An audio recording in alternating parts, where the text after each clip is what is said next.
Assalamualaikum warahmatullahi wabarakatuh. Perkenalkan, nama saya Muhammad Irfan Naufal, NPMC 1B017098. Di sini saya akan menjelaskan materi tentang pemasaran retail, terutama yaitu specialty store, di mana nanti kita akan mengambil salah satu contoh yang ada di Indonesia, yaitu Gramedia Bookstore. Sebelum masuk ke penjelasan materinya, mari kita lihat video berikut ini. Shopping usually involves one of two options: go to the store or buy it online. These days, more and more people are opting for the box on their doorstep, which is putting a squeeze on traditional brick-and-mortar retail. But when online shopping can't quite deliver, you need to go to the store. The experience can be frustrating and disappointing. Online or offline, these cannot be the only options. Well, in China, a new form of retail is taking shape that's combining the best of both online and total domination of e-commerce. Rather, it's the complete digitization of all commerce that could be the key to saving traditional retail. The company simply refers to this as new retail.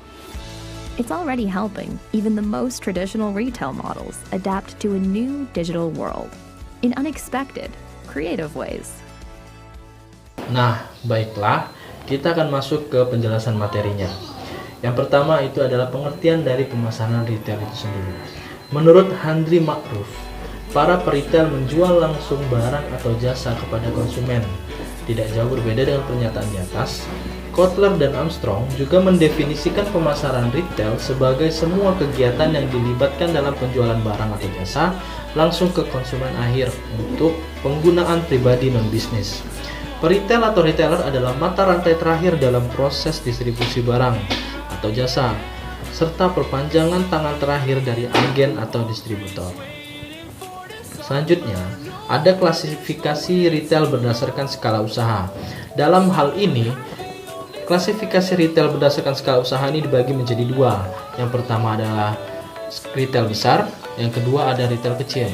Retail besar merupakan retail yang menyediakan berbagai macam barang dan jasa di suatu tempat yang memiliki tempat yang cukup luas. Retail besar ini biasanya memiliki susunan organisasi guna bisa memanajemen toko retail yang cukup luas tersebut untuk bisa menjadi teratur dan nyaman. Retail besar ini menjual berbagai macam kebutuhan manusia secara lengkap, serta dilengkapi dengan penawaran harga yang murah dan adanya penawaran kenyamanan baik itu bangunan maupun pelayanan yang ditawarkan oleh retail ini. Contohnya ialah department store, terdiri dari berbagai macam barang seperti perlengkapan rumah dan kebutuhan sehari-hari. Yang kedua, ada retail kecil. Dalam retail kecil ini juga dibagi menjadi dua, ada retail berpangkal dan retail tidak berpangkal. Retail kecil ini disebut juga dengan retail tradisional, di mana retail ini cukup sederhana, memiliki sedikit barang yang ditawarkan, serta masih adanya kegiatan tawar-menawar. Retail kecil ini, seperti yang saya sebutkan tadi, sudah ada dibagi menjadi dua. Yang pertama ada retail berpangkal. Retail ini terdiri dari retail dengan lokasi tetap, yaitu warung, serta retail dengan lokasi yang tidak tetap, yaitu pedagang kaki lima. Yang kedua ada retail tidak berpangkal. Retail ini tidak memiliki suatu lokasi khusus dan selalu berpindah-pindah menyusuri suatu daerah. Contohnya ialah pedagang sayur dengan gerobak keliling desa. Pada dasarnya, bisnis retail berperan sebagai perantara pemasaran yang menghubungkan antara produsen atau grosir kepada konsumen akhir. Beberapa fungsi dari bisnis retail itu sendiri yaitu yang pertama, memudahkan konsumen membeli kebutuhannya. Bisnis retail ini sangat membantu konsumen dalam mendapatkan barang atau jasa yang mereka butuhkan. Karena perusahaan retail ini biasanya beroperasi di lokasi yang mudah terjangkau dan sangat nyaman. Yang kedua, perantara produsen dengan konsumen. Bisnis retail ini memberikan keuntungan bagi produsen atau grosir karena membantu proses penjualan produk kepada konsumen akhir. Yang ketiga, membantu proses promosi produk. Pada saat pemasaran produk di pengecer, terjadi proses promosi produk tersebut. Bentuk promosi tersebut bisa dengan berbagai cara, mulai dari iklan, katalog, maupun cara lainnya. Yang terakhir ada menjual produk yang lebih beragam. Pengecer memudahkan konsumen dalam memilih produk yang diinginkan karena terdapat banyak pilihan produk yang dijual dengan harga yang beragam. Selanjutnya, ada jenis-jenis retail. Secara umum, bisnis retail dibedakan menjadi beberapa jenis, tergantung berdasarkan kategorinya. Yang pertama ada berdasarkan kepemilikan. Dalam berdasarkan kepemilikan ini, ada yang pertama independent retail firm, yaitu pengecer yang beroperasi secara independen tanpa adanya afiliasi atau penggabungan. Misalnya warung, toko kelontong, pasar impres, ruko, dan lain-lain.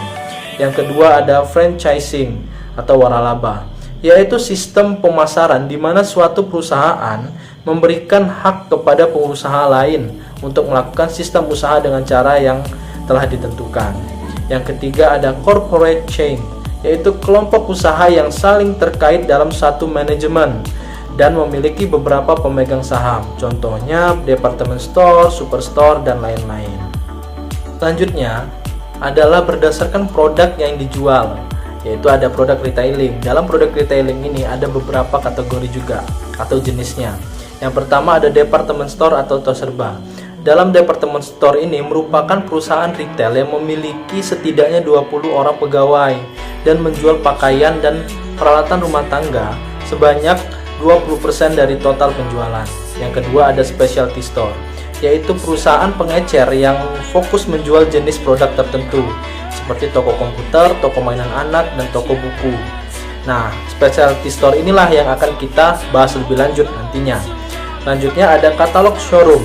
Katalog showroom yaitu retailer yang menjual merek lokal dengan harga rendah di mana area pembelanjaannya kecil dan berdekatan dengan tempat pajangan ecerannya.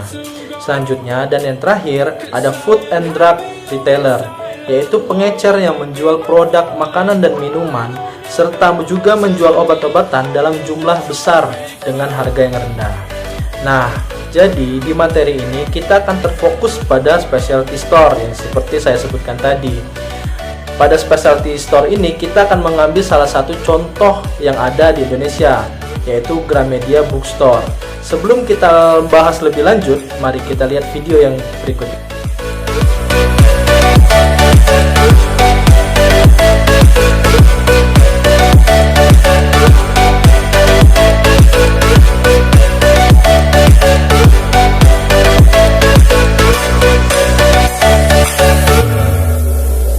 Salah satu contoh specialty store yang ada di Indonesia yaitu Gramedia.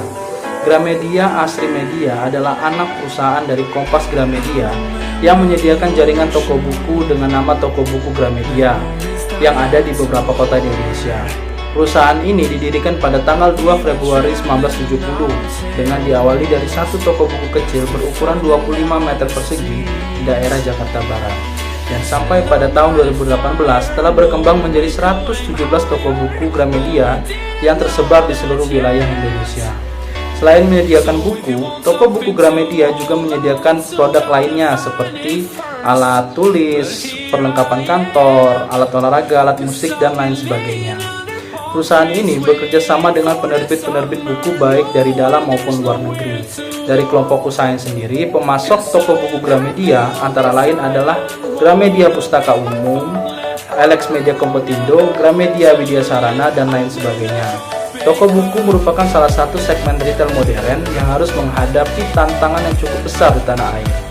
Kenapa?